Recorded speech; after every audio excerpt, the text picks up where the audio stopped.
네, 오늘은 시편 126편 5절로 6절 말씀 가지고 기쁨으로 단을 거두리로다. 네, 말씀으로 하나님 말씀 잠깐 나누도록 하겠습니다. 네, 목회자의 가장 큰 기쁨이 뭘까요? 목회자로서 가장 보람된 일이 뭘까요? 단순히 성도가 많아지는 걸까요? 그것도 보람이 있을 겁니다. 성도가 많아지고 목회가 잘 되고 사람들이 찾아오고 몰려들고 기쁨 중에 하나이지만 목회자의 가장 큰 기쁨 중에 하나는 성도님들이 잘 성장하시는 겁니다.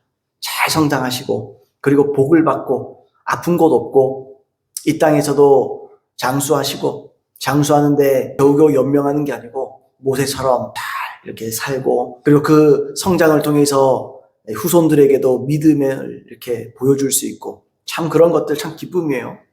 그러나 궁극적으로는 예수님을 제대로 믿고 천국 들어가는 것이 가장 큰 훈장입니다. 많은 목사님들이 많은 목회를 하고 영혼들을 섬기지만 그 가운데 대부분이 천국 가면 얼마나 좋겠습니까? 근데 예수님 때도 마찬가지고 구약시대 때도 마찬가지고 현 시대도 똑같습니다. 구원받는 사람은 소수일 수밖에 없어요.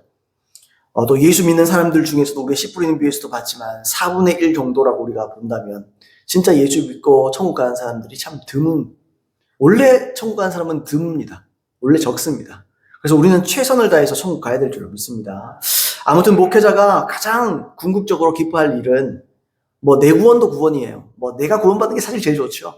근데 목사로서는 성도님들이 이 땅에서 처음에 제가 말씀드린 성장하고 이 땅에서 잘 되고 다 좋은데 이 세상에 못 돼도 괜찮아요. 솔직히 이 세상에서 잘 못 되고 좀 가난하고 어려워도 천국 간다면 더할 나위가 없습니다. 어쨌든 목회자는 무엇보다 영혼들이 온전히 세워지고 자라는 것을 또 그래서 구원받는 것을 목적으로 둡니다. 오늘 본문 말씀은 찬송가라도 많이 불리는 말씀 중에 하나인데 또 전도에 대해서 많이 인용되는 거죠. 근데 어쨌든 실상은 이 성경은 이 시편 126편은 이스라엘이 포로에서 해방되어 다시 이스라엘로 돌아왔을 때 부르게 될 감사와 기쁨과 찬양에 대해서 노래하는 그런 찬양입니다. 자, 근데 어쨌든 5절에서 우리가 한 가지 분명하게 볼 수 있고 확인할 수 있는 게 있어요. 그게 뭐냐면 아주 너무너무 상식인데요. 씨를 뿌리지 않으면 거둘 수 없다는 겁니다. 씨를 뿌리지 않으면 아무것도 수확할 수 없다. 이게 진리죠. 상식이면서 진리입니다. 근데 뒤집어 6절에도 말하면 6절에 뭐라고 되어 있냐면 이렇게 있죠. 울며 씨를 뿌리러 나가는 자는 반드시 기쁨으로 그 곡식단을 가지고 돌아오리로다. 반드시. 내가 아무리 뿌려도 얻는 게 없는데요. 우리 아내에게도 며칠 전에 제가 이야기 나눴는데 아유 좀 보람 있는 목회를 했으면 좋겠다. 이런 얘기를 제가 하긴 했어요. 해도 사람도 관심도 별로 없는데 굳이 이렇게 목회를 하는 게 참 이것도 믿음의 싸움이긴 한 것 같아요. 근데 제가 이 설교 어제 이 말씀을 이렇게 좀 보고 이렇게 원고를 쭉 읽으면서 그런 생각이 들더라고요. 어쨌든 안 뿌리면 안 온다. 어쨌든 내가 몸부림치지 않으면 아무 일도 안 일어난다. 지금 예배라도 드려야, 예배라도라는 표현이 좀 이상할지 몰라도 예배를 드리고 있어야 마치 등대처럼, 등대는 바람이 불고 창수가 나도 이래도 항상 등대는 빛을 비추고 있잖아요. 그런 것처럼 이 지역에 우리 교회가 그래도 빛을 비추고 있으면 어쨌든 사람이 필요할 때 올 것이다. 이런 마음도 들더라고요. 어쨌든 이 말씀처럼 씨를 뿌리지 않으면 거둘 수 없습니다. 역으로 씨를 뿌린다면 반드시 곡식을 거두게 될 것입니다. 성경은 그림 언어, 비유라고도 말하는데 메타포라고 그래요. 메타포. 그림 언어를 많이 사용을 합니다. 그 중에 한 가지가 뭐냐면 이 농사 짓는 농부에 대한 그림을 많이 사용하세요.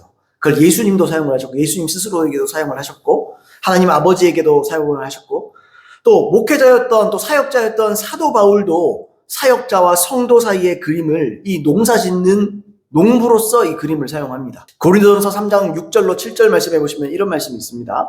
나는 심었고 아볼로는 물을 주었으되 오직 하나님께서 자라나게 하셨나니 그런즉 심는 이나 물 주는 이는 아무것도 아니로되 오직 자라게 하시는 이는 하나님뿐이니라. 이런 말씀이 있습니다. 여러분 뒤에 보시면 그렇죠. 성도들을 자라게 하시는 분은 오직 하나님뿐이시다. 이렇게 말을 합니다.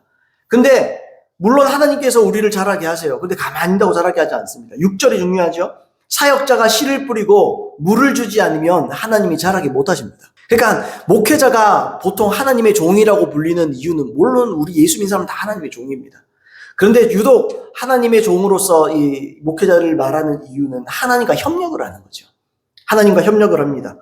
보세요. 이 농부로 묘사되는 이 목회자는 두 가지 일을 하잖아요. 나는 심었고 아볼로는 물을 주었다. 이렇게 말해요. 하나는 씨를 뿌리는 일이고 또 다른 하나는 물을 주는 일입니다. 이 두 가지 일이 일어나야 하나님께서 성도들을 자라게 하시는 줄로 믿습니다. 이 씨 뿌리고 물을 주는 일, 이 목회자가 해야 될 일이에요.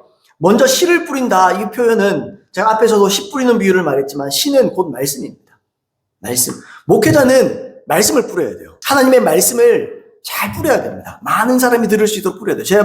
그래서 뿌리는 것 중에 하나가 뭡니까? 예배를 통해서 제가 말씀을 뿌리죠. 그리고 오후 예배 때도 말씀 뿌리고, 뭡니까? 화수목 오전에도 말씀 뿌리고, 수요일이랑 금요일도 말씀을 뿌리고.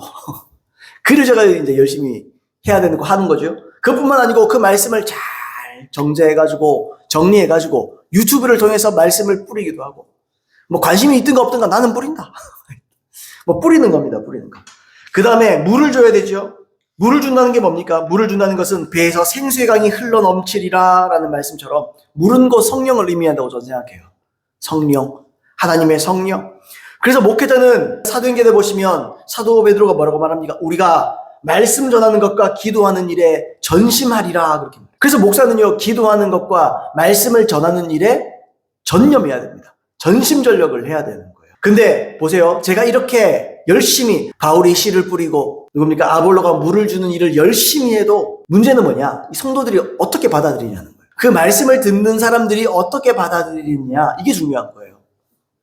왜냐하면 하나님은 모든 사람들을 자유의지를 가진 자유인으로 부르셨습니다. 자유의지가 있어요. 자기가 선택할 수 있어요.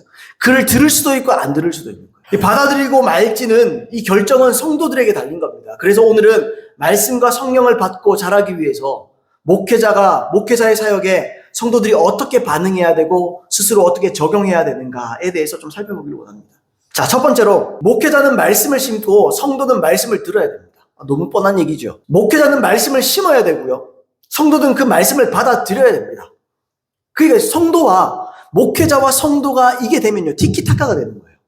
그러면 하나님이 목사도 자라게 하시고 성도도 자라게 하십니다. 교회 내가 다 알지도 못해요. 근데 많은 교회의 상황들이 그렇게 쉽지 않습니다.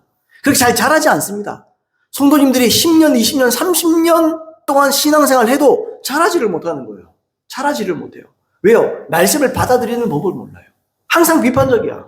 항상 말씀에 자신이 무슨 목사님의 무슨 야당이 돼야 되는 줄 알아요. 교회는 여당, 야당이 없습니다. 교회는 예수당입니다. 예수당. 말씀 안에서 하는 겁니다. 불평할 일도 없고 원망할 일도 없어요. 물론 목회자의 도덕적이나 아주 나쁜 것들이 있으면 그건 우리가 또 다르게 생각해야 되겠지만, 근데 성도들이 목사님의 어떤 문제가 있어서가 아니에요. 항상 말씀에 좀 비판적이에요. 말씀을 잘 받아들이지 않아요. 이게 사람의 습성입니다. 습성. 여러분, 먼저 목회자는 하나님의 말씀을 잘 분별하고 계시에 굉장히 예민해져야 됩니다. 계시에 예민해져야 돼요. 목회자는 성실하게 말씀을 연구해야 됩니다. 그런데 성경을 해석하는 것은 좋은 일이지만 설교는 단순히 해석과 가르침만으로 이루어지지 않습니다. 저도 맨날 그런 말씀 드려요. 말씀이 안 온다. 말씀이 안 와서. 이런 말씀을 자주 드리는 이유가 있는 거예요. 말씀을 읽고 해석하는 거는 할 수 있어요. 주석 보고 열심히 노력하고 연구하면 말씀 해석은 할 수 있어요. 근데 그걸 가지고 무조건 설교가 되는 건 아닙니다. 가정주부들이 열심히 음식이 만들기 전에 이것저것 음식을 손질하고 다 하잖아요. 그래도 내 머리에 어떤 음식을 해야 되겠다라는 그림이 없으면 그거 해봤자요. 아무 의미가 없어요. 그냥 손질해놓고 냉장고에 쌓아둘 뿐이지 내가 뭘 할지를 모르는 것과 똑같은 거예요. 목회자도 똑같습니다. 또는 목사들이 해석하고 가르치고 가르침을 연구하고, 근데 중요한 건 여기에다가요, 계시가 더해져야 돼요. 계시가. 여러분, 에디슨이 그런 말을 했다 그러잖아요. 사람은 99%의 노력과 1%의 영감으로 성공한다, 그런 얘기 했다 그러잖아요. 그 사람들이 착각하는 게 에디슨이 크리스천이거든요. 근데 에디슨이 그 인터뷰를 하면 사람들이 99%를 노력해야 되나 보다 노력을 막 최선을 다하잖아요. 근데 에디슨은 그 말로 한 게 아니에요. 에디슨은 1%의 영감, 하나님 주시는 계시와 영감이 나로 발명하게 했다. 이걸 말하는 거예요, 원래. 근데 사람들이 천재도 노력해야 되는가 보다 99%의 노력만 말하거든요. 물론 99% 노력해야 됩니다. 목사로 열심히 성경 읽고 책 읽고 열심히 해야 돼요. 근데요, 하나님 주시는 1%가 없으면 99%는 헛방입니다. 자, 따라서 목회자는 말씀을 연구하는 일에 성실하고 또 무엇보다 하나님과 친밀해져야 돼요. 그래서 계시적인 사람이 돼야 됩니다. 사도 바울이 성도들을 위해서 성도들에게 중보 요청을 하거든요. 에베소서 6장 19절 말씀에 이렇게 되어 있습니다. 또 나를 위하여 구할 것은 내게 말씀을 주사 나로 입을 열어 복음의 비밀을 담대히 알리게 하옵소서 할 것이니. 그랬습니다. 보세요. 사도 바울은 하나님 말씀을 빠삭하게 아는 사람입니다. 하나님의 말씀을 구약부터 시작해서 전부를 아우를 수 있는 사람이고, 여기에서 이 말씀을 통해서 예수님 그리스도에 대한 모든 걸 다 깨닫고 아는 사람이고, 얼마든지 말할 수 있는 사람이에요. 근데 사도 바울이 뭐라 그러느냐? 나를 위해서 구할 것은, 나를 위해 이걸 위해서 기도해달라. 내게 말씀을 주사 나로 입을 열어 복음의 비밀을 담대히 알리게 하옵소서 할 것이니. 이렇게. 그러니까 내가 아무리 알고 있어도 주님이 내게 말씀을 주셔야 내가 담대히 말할 수 있기 때문에 내게 말씀을 달라고 중보해달라, 이렇게 말하는 거예요. 여러분, 말씀은요, 연구할 뿐만 아니라 받을 수 있어야 됩니다. 목사는요. 그래서 목사는 하나님의 음성을 못 들으면 목사하면 안 되는 거예요, 사실. 하나님 주시는 어떤 감동과 감화와 계시와 여기에 예민하지 않으면 사실은 목사를 하면 안 돼요. 난 말씀을 잘하는데, 어떤 목사님들 그렇거든요. 어떤 목사님들 또 제가 신학교에 있을 때도 그랬는데, 자기는 성경을 백독했대요. 근데 물어보면 몰라. 백독을 한 거지. 잘할 것 같은데 몰라요. 그 왜 그럴까요? 계시가 없어요. 그냥 열심히 공부하고 연구하고 탐구한 거예요. 근데 신학교는 그 일을 하지만, 신학교가 그래서 많은 목사를 배출하지만 부흥이 안 일어나고 능력이 없는 거예요. 그냥 제자 훈련, 성경 공부, 이거는 익숙해져 있는데 계시가 없어요. 여러분, 계시가 없는 설교는 배고픕니다. 계시가 없는 설교는 공허합니다. 하나님께서 우리에게 말씀을 안 주시면 입 다물어야 돼요. 하면 안 돼요. 그러니까 하나 많아. 그래서 성경이 뭐라 그럽니까? 지식은 교만하게 한다 그러잖아요. 그러니까 지식만 있으면 교만해지는 거예요. 성도들도 똑같아요. 계시를 듣지 않고 목사의 입을 통해서 지식만 듣는 거예요. 그러니까 성도들이 교만해지는 거예요. 목사들이 설교하면 성도들은 막 판단하는 거예요. 얼마나 잘 전하는지 한번 보자. 얼마나 하는지 보자. 그래가지고 얼마나 구수한 간증도 잘하고 설교 얼마나 잘하나 한번 보자. 그러니까 은혜 못 받는 거예요. 여러분, 설교는 얼마나 잘하냐 못하냐를 듣는 게 아니에요. 정말 하나님의 음성이 무엇인가? 하나님이 우리에게 저 목사님을 통해서 말씀하시는 하나님의 음성과 계시가 무엇인가? 하나님 나에게 무슨 말을 하기 원하시나? 여기 초점인 거예요. 목사도 똑같죠? 받을 때 성도들에게 무슨 말씀을 하길 원하시나? 이게 내 관심이에요. 성경 아무 때나 그냥 집어가지고 성경 해석하면 3대지 나오지 않겠어요? 어떤 것도 하면 3대지는 나와요. 어떻게 하면 그건 나와요. 근데 그게 중요한 게 아니에요. 3대지가 중요한 게 아니고 하나님께서 원하시는 메시지 하나가 중요한 거예요. 내가 책 쓰나, 내가 무슨 목사는요, 주님 메시지 전하는 거예요. 이처럼 말씀을 주셔야 목사도 설교할 수 있는 거예요.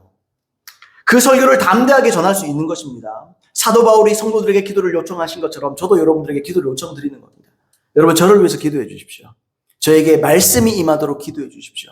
그래야 저도 목회자가 될 수 있습니다. 목사로 살아갈 수 있습니다. 자, 두 번째로, 먼저는 이제 목회자에 대한 이야기를 했고, 두 번째는요, 성도는 말씀을 듣는 방법을 알아야 돼요. 많은 사람들이 들으면 다 듣는 줄 알아요. 듣는다고 듣는 거 아닙니다. 말씀을 듣는 것에도 방법이 있어요. 성경이 말하는 말씀을 어떻게 들어야 되는 것인가에 대한 메시지가 있습니다. 여러분, 말씀을 들을 때 어떻게 들으시죠? 우리는 말씀 들을 때 보통 어떻게 듣습니까? 한번 해봐라, 이런 식으로 듣잖아요. 그죠? 근데 우리는 반드시 마음을 열고 들어야 돼요. 마음을 열어야 돼요. 쉽게 표현하자면 공정한 마음으로 들어야 돼요. 자, 공정하다는 건 어떤 겁니까? 공정하다는 것은 성급하게 판단하지 않는 거예요. 설교를 충분히 듣는 거예요. 충분히. 성급하게 판단하지 않는 거예요. 시간을 두고 충분히 검토하면서 만약 이것이 옳은 것이면 그것을, 내가 아는 것은 다 내려놓고 내가 그것을 기꺼이 따르겠다라는 수용적인 마음으로 말씀을 듣는 거예요. 그러니까 자기 편견, 자기가 알고 있는 상식이나 자기가 아는 성경 지식이 틀릴 수 있거든요. 사람들이 그 참 착각하는데, 여러분, 사람들이 자기가 아는 게 다 맞다고 생각해요. 절대로 그렇지 않습니다. 어떤 성경 구절은 여러분들이 오해하는 성경 구절도 굉장히 많아요. 그래서 내가 아는 성경 지식 이런 거 다 내려놔야 돼요. 그리고 정직하게 딱 하나만 봐야 돼요. 목사님이 말씀하시는 저 말씀이 성경적인가? 성경을 토대로 말하고 있는가? 성경의 문맥에 맞는 말씀인가? 그거 하나만 봐야 돼요. 그리고 마음을 열고 그거 하나만 보는 거예요. 보는 거. 그래서 똑같은 설교를 듣고도 어떤 사람은 그 설교로 은혜를 받는 사람도 있고요. 그래서 변화되죠. 또 어떤 사람은 전혀 그 설교를 소화하지 못합니다. 은혜는커녕 그 괴로운 거예요. 그러니까 예배 나오도 괴로운 사람들이 있어요. 아유, 못 들어주겠다. 힘들어 주겠다. 내가 지금 나와주긴 나와주는데 못 듣겠다. 이런 사람들이 있죠. 하나님 말씀을 들을 줄 몰라서 그런 거죠. 여러분 성경 구절 하나 찾아볼까요? 우리 사도행전 17장 11절로 12절 한번 찾아보겠습니다. 베레아에 있는 사람들은 데살로니가에 있는 사람들보다 더 너그러워서 간절한 마음으로 말씀을 받고 이것이 그러한가 하여 날마다 성경을 상고함으로 그 중에 믿는 사람이 많고 또 헬라의 귀부인과 남자가 적지 아니하나. 그럼 말씀 듣는 법에 대해서 가장 잘 보여주는 사람 베레아 사람들이거든요. 베레아 사람들이 세 가지 특징이 있잖아요. 지금 보시면 우리 11절로 12절에 보시면 사도 바울이 설교를 하는데 어떤 특징을 가지고 듣느냐. 세 가지 특징이 있어요. 첫 번째, 너그러웠습니다. 두 번째는요, 간절한 마음으로 말씀을 받았습니다. 이 사람들 진짜 진리를 알고 싶은 거예요. 세 번째는요, 분별하기 위해서 날마다 성경을 상고했습니다. 그러니까 자신들의 기준점이 자기가 아는 지식이 아니에요. 딱 성경이에요. 다 성경. 다른 거 필요 없어요. 다른 참고서, 다른 주석서 다 필요 없어요. 성경을. 저 말씀이 정말 성경적인가. 이걸 보는 겁니다. 자, 여러분, 너그러움이 뭡니까? 너그러움이라는 것은 성급하지 않다는 거예요. 너그러운 마음으로 열려있는 마음이면서도 함부로 속단하지 않는 거예요. 난 이거 안 해, 못 해, 싫어. 이게 아니고 너그럽게 듣는 거예요. 너그러운 마음, 성급하게 판단하지 않았습니다. 그만큼 신중하게 받아들인 거예요. 말씀을 들을 때 신중하게 받아들여요. 두 번째는요, 아까 말했죠. 진리에 대한 간절함과 목마름을 가지고 있었습니다. 여러분들 속에 정말 진리를 알고자 하는 목마름이 없으면 말씀 못 듣습니다. 사실. 목마름이 없으면 말씀 안 들려요. 정말 내가 진리를 알고 싶다. 제가요, 처음에 진리를 듣게 된 게 그런 거예요. 마태복음을 아무리 읽어봐도 근데 믿음으로 구원받는 게 좀 이상해요. 마태복음 특히 산상수훈을 읽어봤는데 아니 근데 이상하다. 우리 교회 목사님은 믿음으로 구원받는다 그러는데 산상수훈 읽어보니까 꼭 그런 건 아닌 것 같은데.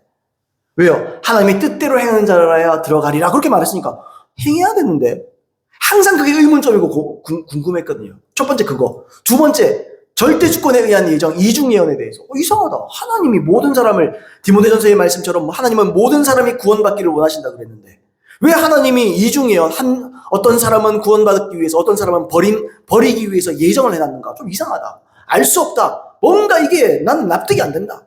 제가 신학교 시절에 항상 갖고 있던 마음이에요. 근데 그걸 너무 알고자 궁금해하고 알고 싶어 하니까 하나님께서 그거에 대한 해답들을 말해주는 어떤 설교자의 설교를 막 듣게 하시고 그런 책을 보게끔 하시더라고요. 그래서 주님이 이끌어가는 거예요. 어떤 사람들은요, 제가 대신대를 다녔습니다. 거기에 제가 전에 섬겼던 목사님이, 전에 제가 섬겼던 교회 담임 목사님이 그 교회에 한번 와서 설교를 하셨나 봐요. 난 몰랐어요. 그래서 설교를 쫙 하시고 난 다음에 그분의 책을 교 학생들에게 주면 신학교에 깨달을 수 있잖아요. 그러니까 그걸 전부 다 공짜로 줬나 봐요. 난 몰랐어요. 그렇게 했나 봐요. 그래서 제가 이렇게 예배 시간 한번 빠졌던 그때에 그냥 와서 그렇게 하셨나 봐요. 난 전혀 몰랐습니다. 그 책을 사람들이 받았는데 보니까 사람들이 어떤 사람은 집에 갖고 가기도 하고 근데 보니까 도서관에 누가 저 어디에다가 버려놨더라고요. 버려놨는데 물이 묻어가지고 막 책에 물 묻으면 뭡니까? 막 굳잖아요. 굳고 막 바삭바삭해지고 이러잖아요. 막 누가 보면 쓰레기다 이거잖아요. 근데 제가 진짜 너무 궁금해한 게 많았는데 그 책을 내가 봤는데 저 책을 내가 갖고 읽고 싶은 거예요. 그래서 내가 가져와가지고 읽었어요. 근데 깜짝 놀랐잖아요. 내가 궁금한 게 이거 다 있네. 보세요. 주님이 뭐라 그랬습니까? 거룩한 것을 계획해 주지 말고 진주를 돼지 앞에 던지지 말라고 했잖아요. 왜요? 그들이 찢어 상하게 할까 두려워하노라. 여러분, 거룩하고 진짜 보화 같은 진리는요, 목마른 사람에게 발견되는 거예요. 내가 별로 관심 없고 신앙생활 좀 하고 제자 훈련이나 좀 하고 이래가지고 그냥 성금 좀 하고 성공할 수 있다고 믿는 사람은 절대로 그 책을 귀하게 여기지 않습니다. 그게 버려놨잖아요. 나는 그게 너무 신기한 거예요. 나중에 그 책을 읽고 나서 와, 그 말씀이 진리구나. 거룩한 것을 계획해 주지 말고 진주를 돼지 앞에 던지지 마라. 그들이 찢어 상할까 도리어 찢어 상할까 두려워하노라. 예수님 그렇게 말씀하세요. 그러니까 진주 귀한 건 아무데나 함부로 주지 말라는 거예요. 왜요? 못 알아봐요. 알 수 없어요. 제가 지금 하는 설교도요, 여러분, 들을 게 있는 사람은 들리고요, 들을 게 없는 사람은 절대로 안 들립니다. 목마르면 들려요. 간절하면 들려요. 진리에 보세요. 베레아 사람들은 첫 번째 신중한 사람들이었어요. 두 번째 이들은 간절한 마음이 있었어요. 그리스도에 대한, 예수님께 대한, 메시아에 대한 목마름이 있는 거예요. 진짜 진리가 뭐냐 이거예요. 항상 궁금했던 거예요. 그리고 세 번째는 무엇입니까? 날마다 성경을 연구했습니다. 그래서 그 기준점이 저 사람의 간증이나 대단한 그런 게 아니에요. 저 사람이 말하는 저게, 사도 바울이 선포하는 저게 정말 성경과 일치하는가, 요걸 딱 보는 거예요. 제가 아까 그 책 얘기했잖아요. 그 책을 제가 읽으면서 옆에 성경을 펼쳐놓고 읽었거든요. 읽는데요, 전부 성경적이야. 전부 다 성경의 문맥에서 벗어나질 않아요. 그래서 제가 그거 보고 정말 너무너무 놀랐어요. 와, 제가 그때 그래서 그 교회에 제가 청년도 되고 거기서 목회자도 되고 그런 거예요. 그 교회에서. 왜요? 여긴 진리가 있다. 내 영혼이 너무 잘하는 거예요. 여기다. 여러분들에게 말씀이 왜 안 들릴까요? 여러분 목마르지 않아서 그래요. 진리를 알고자 하는 목마름이 없어서 그래요. 우리 아이들 잘 들으세요. 우리 아버지가 목사라고 해서 그냥 천국 가는 거 아니에요. 우리 아내도 마찬가지고 우리 부모님도 마찬가지고 내 자식이 목사라서 절대로 그런 거 없어요. 전부 다 1대1이에요. 내가 목말라야 돼요. 내가 알고 싶어야 돼요. 내가 너그러운 사람이어야 되고 내가 하나님의 말씀을 통해서 내가 아는 걸 전부 다 분별하고 말씀이 진짜 성경적인가를 분별하는 사람만이 은혜 받는 거예요. 이런 사람만 구원받는 거예요. 왜? 이게 없는데 무슨 구원을 받아요? 이거 없으면 구원 못 받아요. 그래서 여러분 분별력이 딴 게 아니에요. 어떤 사람이 좋은 성도고 어떤 사람이 별로 좋지 않은 성도다 바로 알 수 있습니다. 말씀 듣는 태도 보면 합니다. 말씀 들을 때 정말 눈 반짝이고 와 정말 내가 좀 궁금했던 건데 왜냐하면 하나님의 주신 계시는요 항상 사람들로 하여금 궁금했던 것들을 말씀하게 해요. 알고자 하는 걸 알게 해요. 그러므로 우리는 말씀 들을 때 목마른 마음과 진지한 마음으로 들어야 되고요. 성급하게 판단하는 마음을 가지고 마음을 닫아버리면 안 되고 여유를 가지되 열린 마음으로 말씀을 듣고 정직하게 성경으로 분별하는 태도를 가져야 됩니다. 그게 말씀 듣는 방법이에요. 그런 저와 여러분 되기를 바랍니다. 저도 끝까지 배우려고 그럽니다. 저는 죽을 때까지 책 읽다 죽으려고요. 끝까지 성경 읽다 죽으려고요. 알아야지. 아이고 맨날 성경이나 읽고 맨날 학자냐? 배우지 않는데 무슨 설교를 할 수 있습니까? 배우지 않는데 무슨 설교를 했어요? 제가 하나 재밌는 얘기 해드릴까요? 신학부에 학교를 다니고 있는데 어떤 목사님이 계셨어요. 그 목사님이 교회 행정에 대해서 가르치는 그런 목사님이세요. 본인도 보니까 원로 목사님이세요. 나름대로 큰 교회인지 어떤 교회인지 잘 모르겠어요. 대구에서 하여튼 40-50년 동안 목회를 하신 분이고 학점을 따야 되기 때문에 어쩔 수 없이 들었다. 별로 듣고 싶지 않지만 어쨌든 그렇게 들었는데 그 목사님이 그렇게 얘기해요.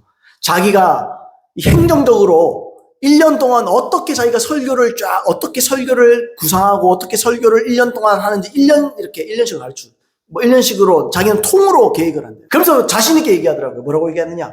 자기는 1월 첫째부터 12월 마지막 주까지 설교가 다 정해져 있대요. 내가 옛날에 했던 설교들 중에 전부 다 이거를 절기나 이런 거에 맞춰가지고 그 때에 맞춰가지고 또 3월 되면 신학기니까 거기에 맞춰가지고 하면 뭐에 맞춰가지고 그걸 다 정해놨대요. 그래서 자기는 옛날에 했던 설교 하면 된대요. 아니 주님이 그 시에 주시는 그 말을 하려고 그랬는데 주님이 그때 주시는 말씀이 있는데 그 도대체 언제적 말씀이에요? 40년 50년 목회했으면요 그 40년 전 말씀이에요. 설교하기 전에 원고든 좀 손보겠지 요즘에 말로 좀 바꾸겠지. 여러분 제가 왜 이 말씀 드리냐면 목사를 직업으로 생각하면 그렇게 합니다. 목사는 직업이 아니에요. 목사는 소명입니다. 목회자는 소명이에요. 그러니까 죽을 때까지 배워야 돼요. 죽을 때까지 들어야 돼요. 죽을 때까지 계시를 받아야 돼요. 그리고 그걸 어떻게 하면 성경을 가지고 잘 요리하고 어떻게 잘 이 식재료를 가지고 잘 요리해서 성도님에게 먹이느냐. 이게 평생에 해야 될 일이거든요. 사람들이 배우기를 포기하더라고요. 그 목사님 제가 왜 말씀드렸느냐. 40년 전, 50년 전의 생각에서 벗어나지 않는 거예요. 여러분, 제가 최근에도요, 어떤 전도하는 방법에 대해서 또는 최근에는 기름 부음에 대해서 제가 아직도 배웠습니다. 새로운 걸 자꾸 배우는 거예요. 와, 이거는 딴 데서 말 안 하는데 지금 가르쳐 주시더라고요. 그게 그래서 그렇구나. 이게 이래서 그렇구나. 그걸 가지고 설교로 준비도 하고, 아니면 설교까지는 안 되더라도, 그걸 가지고 저는 자료를 다 모아놨거든요. 나중에 때 되면 하나님 감동 주시면 설교하자. 여러분, 목사는 배워야 된다는 말을 뒤집어 말하면 무엇입니까? 성도들도 배워야 된다는 말이에요. 여러분, 우리가 예수님의 제자인 줄로 믿습니다. 제자는 뭘 해야 돼요? 제자는 배워야 되는 겁니다. 여러분 죽을 때까지 배우십시오. 목사는 사명으로 인해 배워야 되지만 성도들도 죽을 때까지 배우고 실천해야 돼요. 그게 저와 여러분들 해야 될 일인 줄로 믿습니다. 자, 두 번째로 목회자는 기도를 통해서 성령을 받게 하고 성도는 받아야 돼요. 아까는 말씀이었는데요. 두 번째는 기도를 통해서 성령을 받게 해야 돼요. 자, 성령님은 하나님이십니다. 그래서 목회자가 성령님을 제공해 줄 수는 없어요. 내가 하나님이 아닌데 어떻게 내가 제공하겠어요? 그럴 수는 없습니다. 그러나 도와드릴 수는 있어요. 먼저 목회자는 말씀을 듣는 영혼들을 위해서 기도합니다. 기도해야 됩니다. 말씀을 듣는 영혼들. 그래서 저는 여러분들을 위해서 말씀에 하기 전에, 설교하기 전에, 올라가기 전에 기도하는 거죠. 그럼 뭐를 기도하는가? 사도 바울처럼 기도해야 돼요. 사도 바울이 성도들을 위해서 어떤 기도를 했느냐? 에베소서 1장 17절로 19절 말씀에 사도 바울이 에베소 성도들을 위해서 이렇게 기도했습니다. 우리 주 예수 그리스도 하나님 영광의 아버지께서 지혜와 계시의 영을 너희에게 주사 하나님을 알게 하시고 너희 마음 눈을 밝히사 그의 부르심의 소망이 무엇이며 성도 안에서 그 기업의 영광의 풍성함이 무엇이며 그 힘의 위력으로 역사심을 따라 믿는 우리에게 베푸신 능력의 지극히 크심이 어떠한 것을 너희로 알게 하시기를 구하노라. 지혜와 계시의 영이 임하기를 원하고 여러분의 눈이 밝아져서 하나님을 알게 되기를 바라고, 그 다음은요, 부르심의 소망이 뭡니까? 구원이 무엇인지를 알게 되기를 바라고, 그 다음에 우리에게 베푸신 능력의 지극히 크심이 어떠한지를, 다시 말해 여러분 속에 있는 성령이 얼마나 놀라운 능력이신지를 깨닫게 하는 것. 이 사도 바울이 항상 기도했던 거예요. 저 역시 이걸 붙잡고 기도해야 돼요. 또 두 번째로 사도 바울이 어떤 기도를 했냐? 이런 기도를 했어요. 고린도후서 4장 3절로 4절 말씀에 만일 우리의 복음이 가리었으면 망하는 자들에게 가리어진 것이라. 그 중에 이 세상에 신이 믿지 아니한 자들의 마음을 혼미하게 하여 그리스도의 영광의 복음의 광채가 비치지 못하게 하느니 그리스도는 하나님의 형상이니라. 이거 물론 불신자들을 향한 말이기도 한데 불신자들 뿐만 아니고 마찬가지죠. 씨 뿌리는 비에도 나오잖아요. 씨 뿌리는 비에도 마귀가 와서 말씀을 가져간다 그러잖아요. 그게 뭐라 그럽니까 지금? 4절 말씀에 사탄이 마음을 혼미하기 때문에 사람들이 말씀을 못 듣는다는 거예요. 이렇게 돼 있어요. 복음이 가리어졌다 그렇게 말하는 거예요. 복음의 광채가 비치지 못하게 했다. 어떻게 해서요? 이 세상 신인 사탄이 믿지 아니하는 또는 믿는다고 앉아있지만 그런 사람들의 마음을 혼미하게 한다. 여기서 혼미하게 한다라는 말이 원어에 보시면 딴 게 아니고요, 눈멀게 한다는 뜻이에요. 그러니까 하나님 말씀이 들어도 보이지 않고 들리지 않게 하는 거예요. 그게 사탄이 하는 일이에요. 그래서 사탄이랑 여러분들이 협력하는 거예요. 사탄은 안 보이게 하고 나도 별로 관심 없고, 하나님과 여러분들이 협력하면 여러분들이 은혜를 받고 성장하지만 여러분들이 사탄과 협력할 수도 있어요. 별로 마음이 높고 뜻도 없고 뭐 별로 듣고 싶지도 않고, 그럼 사탄은 아이고 잘됐다 혼미하게 해버리는 거예요. 절대로 안 들리게 합니다. 절대로 은혜 못 받게 합니다. 여러분, 은혜 아니면 그거 못 받습니다. 은혜 아니면 살아갈 수 없습니다. 근데 사탄은 그 일을 해요. 그리고 내가 거기에다가 일조하는 거예요. 자, 정리해보면 말씀을 듣는 사람을 위해서 두 가지로 기도해야 되죠. 첫 번째, 성령을 부어주셔서 영적인 눈이 열리게 하는 겁니다. 두 번째는 마음을 혼미하게 하는, 마음의 눈을 멀게 하는 사탄의 일을 중지시키는 거예요. 예수의 이름으로 중지될지어다. 눈은 열릴지어다. 여러분, 사도 바울이 두아디라에서 복음을 전했는데 이런 일이 있었습니다. 한번 읽어보겠습니다. 사도행전 16장 14절 말씀에 두아디라시에 있는 자색 옷감 장사로서 하나님을 섬기는 루디아라 하는 한 여자가 말을 듣고 있을 때, 여기 말을 듣는다는 것은 복음을 듣고 있을 때, 설교를 듣고 있을 때 이런 말입니다. 주께서 그 마음을 열어 바울의 말을 따르게 하신지라. 이렇게 복음이 딱 들리면 그냥 좋네 안 좋네 따르고 이게 아니고 주께서 그 마음을 열어. 여러분들이 제 설교를 들을 때 마음이 열려야 되는 거예요. 하나님 열어주셔야 되는 거예요. 근데 하나님은 일방적으로 못 열어요.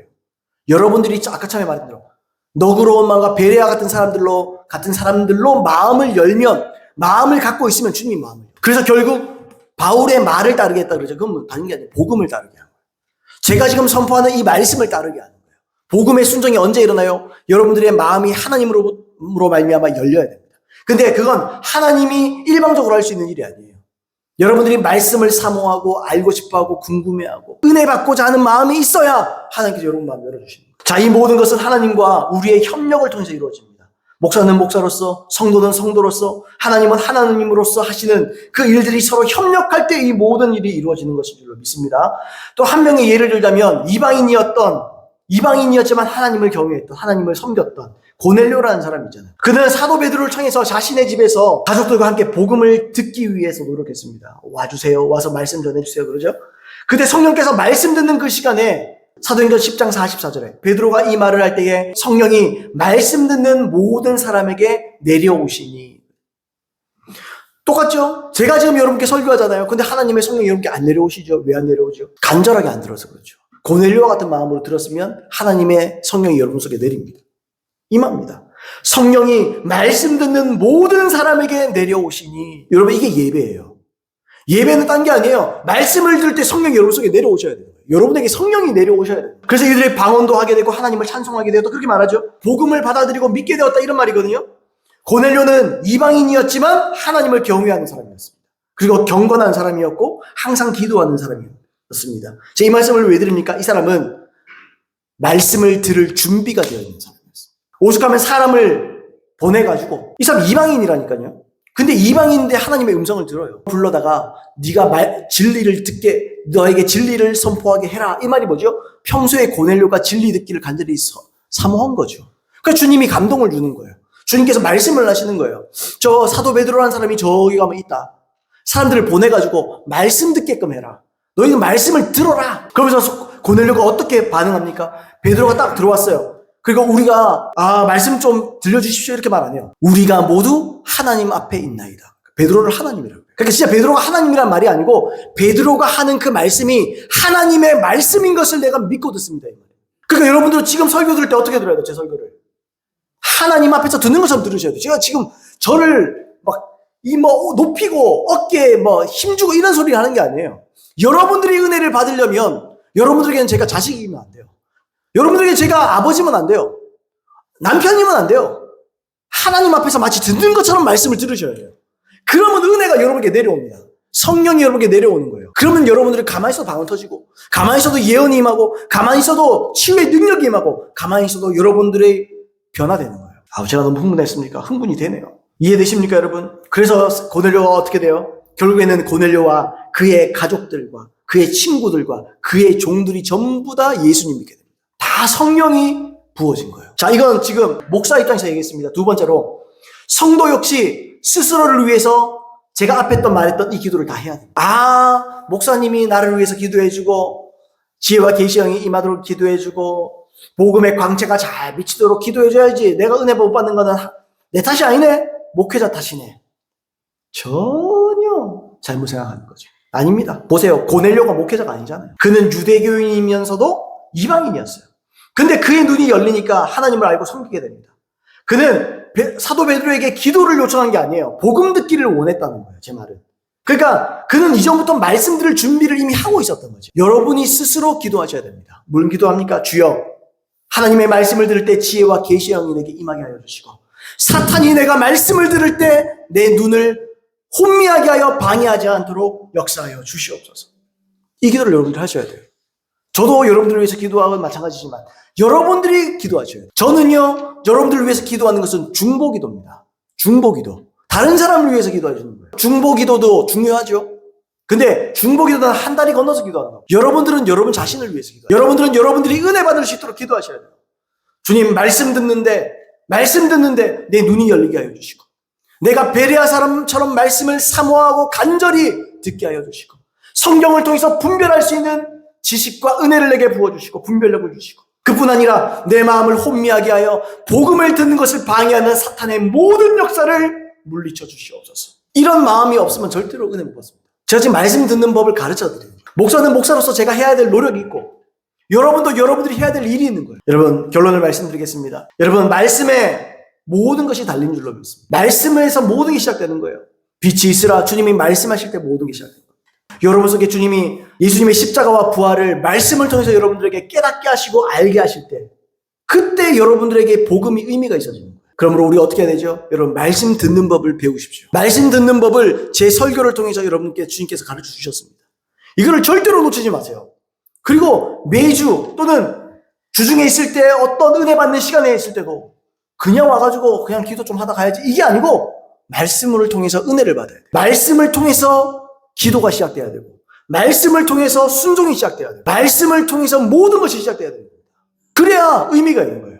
하나님의 말씀, 하나님의 뜻과 계획이 서 있지 않은 어떤 행동과 어떤 우리의 움직임도 아무 의미가 무가치한 겁니다. 가치가 없어요. 하나님께서 말씀하시는 대로. 저는 어떤 사람들이 볼 때 그럴 거예요. 저 있던 교회에서 그냥 목회를 하지, 괜히 저 나와가지고 개고생하고 재산이나 돈이나 다 쓰면서 참 딱하다 이렇게 생각할 수 있어요. 그게 무의미해 보일 수 있어요. 나는 이 시기를 나는 무의미하다고 보지 않거든요. 때로는 힘들고 때로는 어려울 수 있고 쉽지 않은 일이라는 걸 저도 잘 압니다. 보람이 있는 것도 아니고, 사람이 그렇다고 기다린다고 오는 것도 아니고, 또 그렇다고 내가 되게 나서가지고 되게 그런 외향적이라서 그럴 수 있는 것도 아니고. 그런데 그럼에도 불구하고 하나님께서 이 시기에 저에게 개척하라 하신 것은 의미가 있다고 봅니다. 뭔가 이유가 있다고 봅니다. 저는 여러분들이 믿거나 말거나 저는 그렇게 확신을 갖고 있어요. 제가 왜 이런 확신을 갖고 있느냐? 하나님의 음성에서부터 이 일이 시작됐기 때문입니다. 하나님의 음성이 주어지지 않고 시작한 모든 일은 다 무너질 것입니다. 그러나 하나님께서 시작하신 일은, 여러분, 처음에는 이것이 별 볼 일 없고 이럴지 몰라도, 볼품 없을지 몰라도, 여러분, 끝은 창대할 줄로 믿습니다. 끝은 하나님이 역사하시는 줄로 믿습니다. 여러분도 여러분의 삶도 마찬가지입니다. 남들보다 잘 나가지 못하고 남들에 비교해서 이 나이에 뭐가 잘 안 되고 뭐 아무 상관 없어요. 하나님께서 나에게 감동 주시는 대로 한 걸음 한 걸음 내디시면 그게 성공입니다. 뭐 대단한 걸 원하는 게 아니잖아요, 우리가. 아니, 그래서 구원받으면 된 거지. 그래서 하나님 앞에 의미 있는 일을 하면 되는 것이고, 영혼들에게 의미 있는 일을 하면 그게 충분한 겁니다. 뭐 우리가 80년대부터 70년대, 80년대, 90년대 오면서 무슨 모든 교회는 전부 다 대형 교회가 되어야 될 것처럼, 뭐 대형 교회 대형 좋지. 나도 뭐 대형 좋겠어요. 근데 그게 아니면 실패인 거예요. 아니요. 그 실패 아닙니다. 하나님은 소형 교회고 중형 교회고 하나님께서 하실 일이 있어서 세운 거예요. 다만 그 중에 진짜 진리를 전하지 않는 가짜들이 망하는 것이지, 작거나 크거나 하나님께서 진짜 진리를 전한다면 하나님께서 그 사람 통해서 하실 일이 있는 겁니다. 그러므로 여러분, 말씀 듣는 법 꼭 배우시기 바랍니다. 말씀을 들을 때 어떻게 들어야 되는가, 어떤 마음의 상태로 들어야 되는가, 그것을 배우시고, 그 배우는 것은 여러분 너무너무너무 중요한 일입니다. 왜요? 배워야 은혜 받습니다. 배워야 성령께서 여러분에게 역사하십니다. 그런 저와 여러분에게 예수 이름으로 축복을 드립니다.